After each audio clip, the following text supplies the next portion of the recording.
Mass Effect Andromeda sucked, because the story is broken at a fundamental level in that it does not fit into the timeline of Mass Effect. The game's setup is supposed to take place between Mass Effect 2 and Mass Effect 3, during which time, apparently, a vast initiative was constructed in total secrecy to build a ship only slightly smaller than the Citadel, and a series of massive colony ships each capable of carrying 20,000 people in cryostasis and working perfectly for 600 years.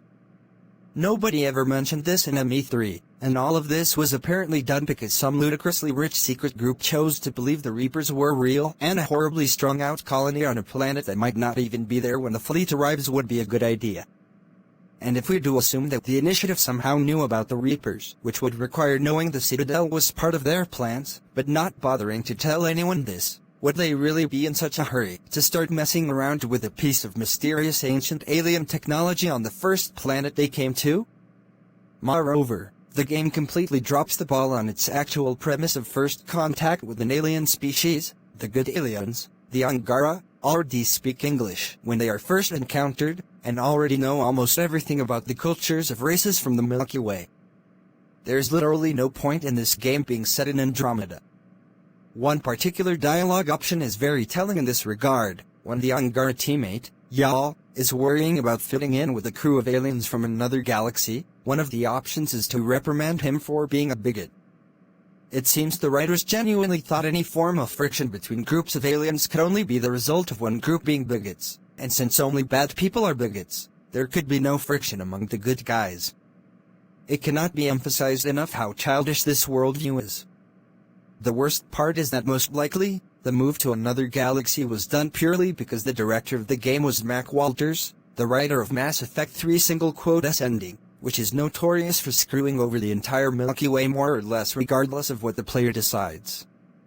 Only 2 new alien races are encountered, really only one, and they are underwhelming. One is a race of fairly generic nice aliens called the Angara, and the other is a race of bad aliens called the Ket, who turn out to be made from the Angara. This comes across as more than a little disappointing given the wide variety of memorable alien races encountered in previous Mass Effect games. The game never makes it clear what exactly a Pathfinder does or why one is needed to perform fairly simple tasks that other characters should be capable of. The storyline endlessly praises the player character, Ryder, for being the Pathfinder. Even the only thing special about them is they have access to a piece of technology, and never do anything that someone else couldn't do. Often, the player encounters groups simply sitting around waiting for the Pathfinder to show up.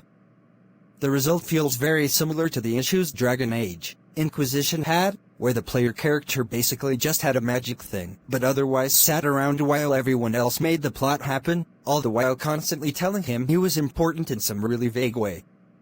On the topic of the Pathfinder, the game wastes the opportunity of letting players choose an alien race to play as, since it is mentioned that each race has their own Pathfinder. The sequence of events that form the plot make very little sense, and often have characters at odds with their stated goals for no reason other than because the next event in the plot needs to happen. For example, the human colony ship is heavily damaged on arrival, but rather than stopping to, fix it, they decide to send a ship down to a planet they can't scan. Oh, maybe to scan it, right? No, they just, kind of want people to go down there and hope that solves their problem somehow. The death of Ryder's father is comically contrived. We're apparently supposed to believe these characters can pull Omni blades out of literally nowhere but somehow can't fix the faceplate of a helmet enough for it to hold for a few minutes. This is also another case of a game where your boring nobody of a character has a very important dad who everyone talks about instead of you. Most choices in the game are largely meaningless due to the elimination of the Paragon/Renegade system. All of them amount to I'll do it, but not necessarily right now, and have very little effect on Ryder's behavior.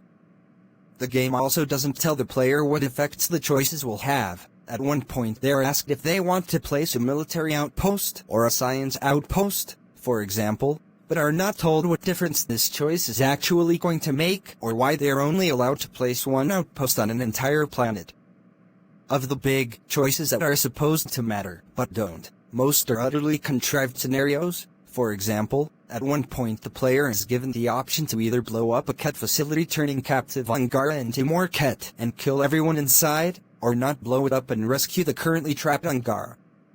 The problem is that even the Angara teammate Yal points out they could just come back later and blow up the facility, so there is no need for this choice to even exist. The big bad guy, the Archon, has a tendency to talk like a much stupider version of Sovereign and looks like a protein meth addict. There is only one ending in the game, and the ending does not change in response to your previous actions. The line-to-line writing is also bad. Director Addison's dialogue is just confusing, like she's reading her lines with a concussion, and there are a series of awful and completely out-of-place attempts at humor, like the horrifyingly awkward scene of female writer attempting to flirt with Suvi, the reference to Krogan's quickening, or when the Pathfinder asks an alien race if they need to take their shoes off when greeted by security after landing their ship, because a 21st century airport security joke isn't in any way out of place in a Mass Effect game. Awful animations, ranging from jarring, to creepy, to cringeworthy or unintentionally funny, to downright immersion-breaking, and they ruin any impact that the developers were trying to impose. Some of these animations were later improved in updates to the game. An infamous example is when Addison said, "Sorry, my face is tired from dealing with everything," as if this somehow excused her looking like a diseased waxwork statue. This quickly became a meme. Female writer had a habit of grinning like an idiot throughout the game. Additionally, some of the lip-syncing cutscenes were never synced by hand. In early footage, Peebee was shown firing a pistol despite holding it backwards. The fight between the Krogans Yorgel Strux and Nockmar Morta looks even more like two fat men fighting over a cheeseburger than the infamous Master Chief vs. Locke fight from Halo 5. The scene is only sabotaged further by Morta's voice, which seems to have been achieved by the voice director saying, "No, I want you to sound more stereotypically gay," at least 5 times. Humorously enough, the best animated scene in the game by far is the main romance scene between Cora and male writer. Very poor facial features. The faces of women are very deformed, which make them appear as fake or creepy. Not only that, but the graphics on everybody's faces look more like plastic dolls than actual organic beings due to low-resolution textures and bad lighting. Voice acting is too varied in quality, with a lot of it being below average. On top of that, Sam or one of your squad mates can suddenly start talking over important story exposition, causing players to miss key info from being unable to hear it due to the bad sound editing. Loads of glitches, such as people suddenly spawning near you, doors closing with people still in the doorway, animations failing to load properly, getting stuck in an infinite loop of dying, and your vehicle spontaneously exploding. Horrendous character creation where you can only choose one of 9 ugly faces for your character and only slightly modify the face by changing his or her hair, makeup, and the skin tone slightly. You can't change the shape of the head. The missions are repetitive and boring, with lots of fetch quests and chores. Combat quickly gets repetitive due to the limited enemy variety and lack of squad options. Making the above point even worse, neither the Mako knockoff or the Normandy knockoff have weapons, so every single combat challenge in the game can only be done with on-foot combat. All tactical shooting elements are removed. The player is basically only able to point companion characters at targets, and cannot tell them what equipment to use or when to use their special attacks. This does not combine well with the priming, elemental attack mechanics. Hitting an enemy with one elemental weapon will leave them weak to a follow-up attack with another, since the player cannot tell them to set up an attack, or get them to hold off on triggering a primed enemy. The only real type of puzzle in the game is being forced to play Alien Sudoku.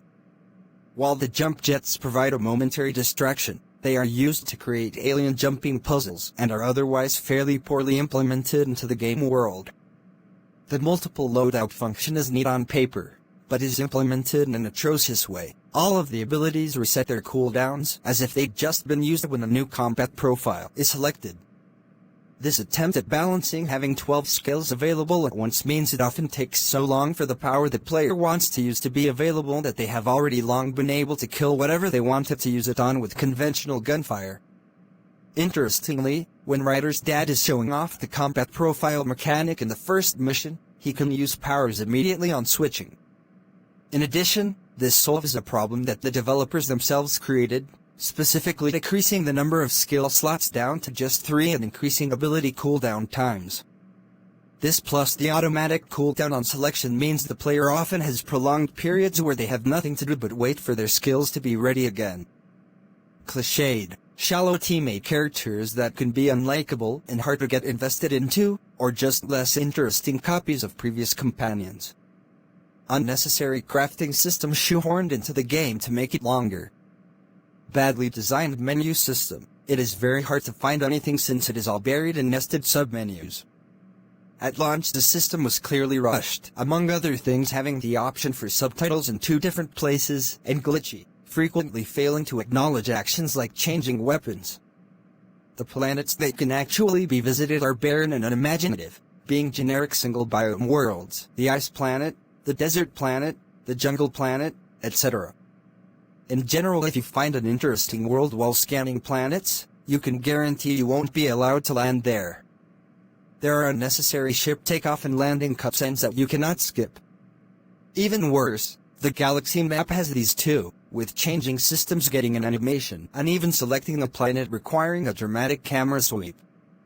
This is made even worse, because there is no guarantee there will be anything on a given planet, meaning the player will have to watch 2 transitional animations for no reward at all. All of these features above make it feel like a rushed, unpolished game. Despite a 5-year development cycle, it was 3 years before a solid story was written, and the game itself was more or less entirely made in the last 18 months of the project. The game suffered from a lack of any clear idea or goal, an understaffed and inexperienced dev team, and the decision to use Frostbite. Although since the Me, a team had a large part of the Dragon Age Inquisition team assigned to it before they had actually done any engine work, this was not a huge problem, some claim. Multiplayer is little more than a generic horde mode,